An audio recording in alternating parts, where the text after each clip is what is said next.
Yeah, my friend Dave, who I've known since first grade in elementary school, called me up out of the blue last week and said, "Hey, I got a 52 Cadillac Convertible," and he wanted access to one of my customers, figuring that he could sell it to one of my customers. I said, "Wow, I might be interested in it. That's not something you come across every day." So he says, "Okay." And we negotiated, and he told me where it was. It's been in this garage since 1965. The story was a wealthy family from the Worcester area bought the car brand new at a Worcester Cadillac dealer. I believe it was Lawless Cadillac on Shrewsbury Street in 1952. And it's a convertible. I think it was white with a blue interior originally. The family used it for a bunch of years, and they were across the street from where it eventually ended up. The car became a used car at one point, and the kids, it was the second car at this point, and the kids in the family were jumping on the roof and stuff. So the father said, "Well, we got to junk it or get rid of it or something." And this was in 1965, so at that point it was only, 13 years old or so.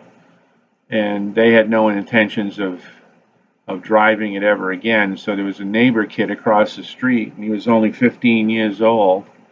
And the neighbor kid liked the car and said, "Hey, can you give it to me?" And they gave it to him. And he put it in this garage. He was only 15. He couldn't drive. I don't know what his intent was with it, but he put it in this bay, and it's a dirt floor garage, but it's pretty dry. And it looked like it went in a pretty nice condition. And he took the valve covers off of it. He took the air cleaner off, which were in the trunk. He took the seats out for some reason, and a few other little things, nothing major. And most of the parts are on the car. And he never did anything with the car. It just sat there since 1965. So I went up and looked at it, and with my friend Esteban, and he helped me get it out of the garage. So a couple days later, I think it was last Friday, we took the day to get the car out of the garage, which when my friend Dave found it had four flat tires, he jacked it up, put it on some Harbor Freight jack stands, and had the wheels sandblasted and cut the tires off, which were all rotted. Well, he gave me the wheels, and I got some roller tires and mounted them. I've got a tire mounter. And so Esteban and I and his friend Juan ran the camera for us and recorded the whole event of freeing this car up from the garage. So the big problem was the wheels were just frozen solid. It wouldn't move an inch. They were all bound up on the brakes. They were all rusted. So the left side, the driver's side of the car, was most accessible. So I said, well, let's try that. I'm pretty sure I could get the front wheels off with a puller, but the back wheels, drums are hard to come. They come off very hard sometimes. So I brought a torch with me, a cutting torch. I knew that I'd probably have some trouble.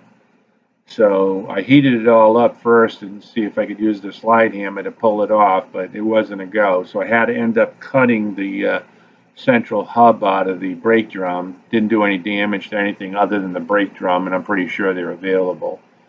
So that freed up the back. Both sides went pretty good. In the front, we had to put the puller on, and you can see at this point we're using the puller, and the puller pulled it cockeyed a little bit, so I had to swing the arms around on this left side. The right side went really good. And then once we got the drum off, then we just pulled the brake shoes off. Actually, the brake shoes were all brand new, so they had been replaced. There was very few miles on them. So that took a good amount of time getting all the four wheels freed up and getting the tires on it. And we used two jacks and a nice hardwood plank to go across. We only had about about 2 feet maybe at the max on the other side to work with, just enough to get a jack in there and get your body in there to put the tire on. And when we jacked it up, we put little spaces between the hardwood piece and the frame, and it worked really good. So we did the back first, and then the front. and then let it down, and it's the first time it's been on aired wheels since 1965. This thing needs wire wheels to really make it jazzy. That's the real fancy version with the wire wheels. So be on the lookout for some wire wheels. I think you can buy them new, so I'll have to check into that. There's very little missing on it. You might have spotted it. There's a little ornament on the front there that's missing. Let's see if that it might be available on the sedans too. But these convertibles are pretty rare. And I don't know what the actual production numbers are, but it's not something you see every day, that's for sure. So I was tickled pink to be able to get this opportunity to buy this car.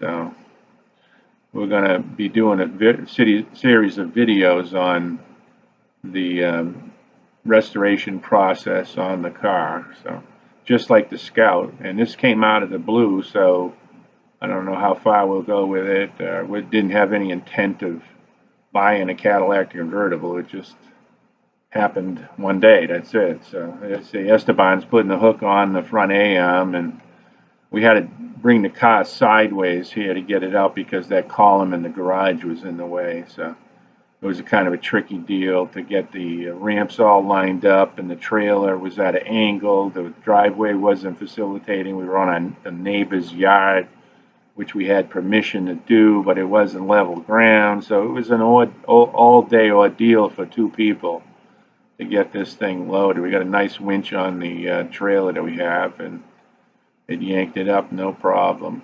So, but it was so out of whack as far as at an angle, so we had to do a bunch of different little things to get the back end lined up with the trailer. So moving it sideways and stuff. Then I think we had to let it back down or something and move the car over. Well, at this point, we're going on the trailer, I think, for good. So we had it lined up at this point, but it wasn't easy by any stretch. And we're looking for the balance point. We don't want to get too much tongue weight on it and stuff. And I was down in a hole in the yard next door, and I was hoping that I'd have enough tongue weight so I'd have some. It wasn't four-wheel drive. My truck's two-wheel drive. Hoping I can pull out of there. It was wet grass with soft soil under the grass. So we got one problem solved. We didn't want another one. So and you can see this car. I mean, it has like very few dents in it and very few rust outs on it. There was right on the hood and the left front fender, you can see a little bit of really bad rust staining. The garage door was semi-open, and apparently raccoons or cats or something went in there and used it for a urinal. So there's some pretty heavy rust, and I might have to replace a couple panels, one on the hood and one on the fender there. But even the bottoms of the doors, it looks like all the floors in the passenger compartment are all intact. The trunk is all intact. So we're going to have follow-up videos showing all that when we get it all cleaned out. The bumpers are in really nice shape. They're askew a little bit, I think, on the back bumper. It might have got a little love tap on it. The grill's got a little love tap on it. But all the trim is there. The convertible hardtop, the convertible top mechanism's all there. Of course, the top itself is long gone, but there is a tonneau that goes with it too. So when you let it down, you can put the tonneau on. That was in the trunk. And so what we're going to do is see if we can get the motor to turn over. If it turns over, and the starter had been taken off, so we're going to check the starter out. And this is a 6-volt Cadillac. They changed them to 12-volt in 53. And if we get the starter going and put that in, we'll put it up on the lift and show you what the underneath looks like. The frame and everything's got a rust patina on it, but it's in really, really good shape. There's no punkiness to the frame at all. So maybe we can get this thing running, and it's going to be a lot of neat videos as this develops. We'll do this alongside the Scout project. So we got two really cool projects going at ProShaper. Keep watching the videos. Remember to please subscribe. Tell all your friends. It's Ray from ProShaper. And now we have Cadillacs. Thanks for watching.